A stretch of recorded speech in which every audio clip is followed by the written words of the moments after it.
नमस्कार। बीएड की तैयारी में एक सवाल है जो अक्सर हमारे सामने आता है कि शिक्षा का, एजुकेशन का असली मूल्य क्या है? क्या ये सिर्फ एक खर्चा है या फिर कुछ और? तो आज हम इसी को समझने वाले हैं। हम जानेंगे कि कैसे शिक्षा दरअसल मानव पूंजी में किया गया सबसे बड़ा निवेश है। और हाँ, ये कॉन्सेप्ट आपके एग्जाम के लिए बहुत ही जरूरी है।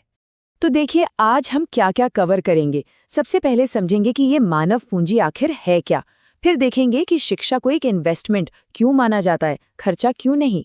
इसके बाद हम बात करेंगे कि इस इन्वेस्टमेंट से एक व्यक्ति को और फिर पूरे समाज को क्या फायदे मिलते हैं।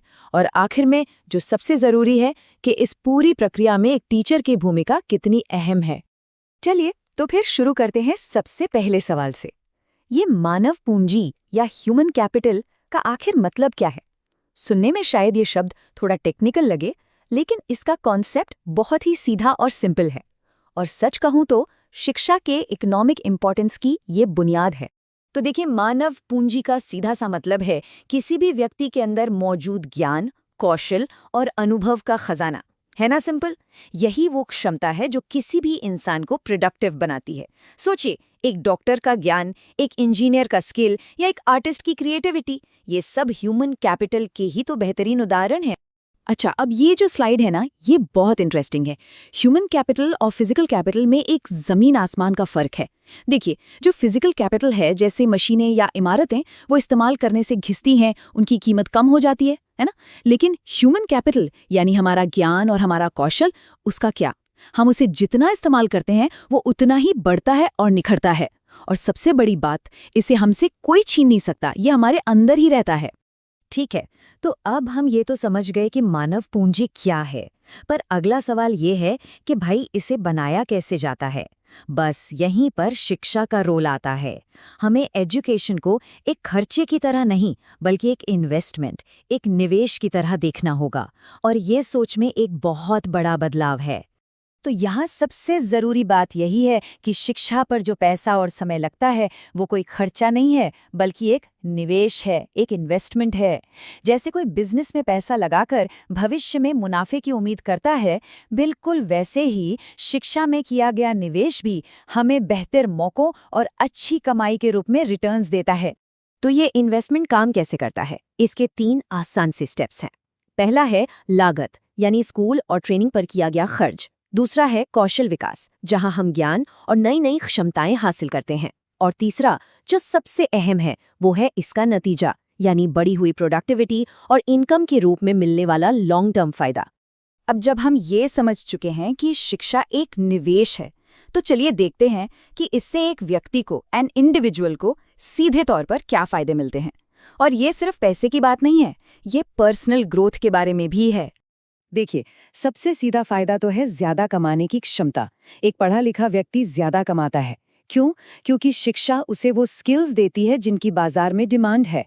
लेकिन बात सिर्फ पैसों तक ही सीमित नहीं है। शिक्षा हमारे कैरेक्टर का निर्माण करती है और हमारा ऑलराउंड डेवलपमेंट सुनिश्चित करती है। इससे व्यक्ति ज्यादा कुशल और आत्मनिर्भर बनता है और समाज में उसका मान सम्मान भी बढ़ता है। मतलब ये इन्वेस्टमेंट हर तरह से फायदेमंद है। ठीक है, एक व्यक्ति को होने वाले फायदे तो समझ में आते हैं, लेकिन जब बहुत सारे लोग शिक्षित होते हैं ना, तो इसका असर पूरे समाज और देश पर पड़ता है। तो चलिए अब इस बड़ी पिक्चर को समझते हैं। देखिए, जब देश के नागरिक स्किल्ड और प्रोडक्टिव होते हैं, तो देश का कुल उत्पादन, मतलब नेशनल वेल्थ, अपने आप बढ़ता है। हमें एक बेहतर वर्कफोर्स मिलती है जो नए नए इनोवेशन कर सकती है। शिक्षा जो है वो सामाजिक और आर्थिक बदलाव का सबसे पावरफुल टूल है, और ये नेशनल यूनिटी को भी मजबूत करती है। सीधी सी बात है, एक शिक्षित समाज ही एक प्रगतिशील समाज होता है। और यही बात जवाहरलाल नेहरू के इस कोट में बहुत खूबसूरती से कही गई है कि शिक्षा का एक पहलू कल्चरल है, जो हमें एक बेहतर इंसान बनाता है, और दूसरा पहलू प्रोडक्टिव है, जो हमें काम करने और देश की इकोनॉमी में योगदान देने के काबिल बनाता है। और ये दोनों ही बहुत ज़रूरी हैं। अब हम आते हैं इस चर्चा के सबसे महत्वपूर्ण हिस्से पर, जो आप सभी फ्यूचर टीचर्स से सीधे सीधे जुड़ा है। अगर शिक्षा मानव पूंजी का निर्माण करती है, तो ये कहना गलत नहीं होगा कि शिक्षक इस पूंजी के निर्माता हैं, the architects of human capital. तो सवाल ये उठता है कि ह्यूमन कैपिटल बनाने में एक टीचर का असल में रोल क्या है। आप क्लासरूम में जो करते हैं वो देश के भविष्य को कैसे शेप देता है। देखिए, एक शिक्षक सिर्फ इन्फॉर्मेशन नहीं देता, वो तो एक कलाकार की तरह छात्र के मन को एक बेहतर इंसान के रूप में ढालता है। शिक्षक ज्ञान भी देता है और प्रैक्टिकल स्किल्स भी। वो कैरेक्टर बनाता है और छात्रों को उनके फ्यूचर के लिए तैयार करता है। अगर शॉर्ट में कहें तो शिक्षक एक बच्चे की पर्सनैलिटी के ऑल राउंड डेवलपमेंट में मदद करता है। इसीलिए ये कहना बिल्कुल सही है कि शिक्षक ही सच्चे राष्ट्र निर्माता हैं। वो ईंट और गारे से नहीं बल्कि ज्ञान, कौशल और मूल्यों से राष्ट्र का निर्माण करते हैं। और ये नींव किसी भी इमारत से कई ज्यादा मजबूत होती है। तो चलिए फटाफट से रिवाइज कर लेते हैं। याद रखने वाली बातें ये हैं। मानव पूंजी का मतलब है ज्ञान और कौशल का खजाना।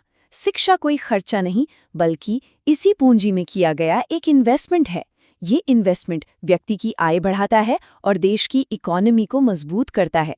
और इस पूरी प्रक्रिया के सेंटर में कौन है? आप, शिक्षक, जो देश की सबसे कीमती संपत्ति यानी उसकी मानव पूंजी का निर्माण करते हैं। आपका काम सिर्फ पढ़ाना नहीं बल्कि राष्ट्र का भविष्य गढ़ना है। Don't forget to like and subscribe.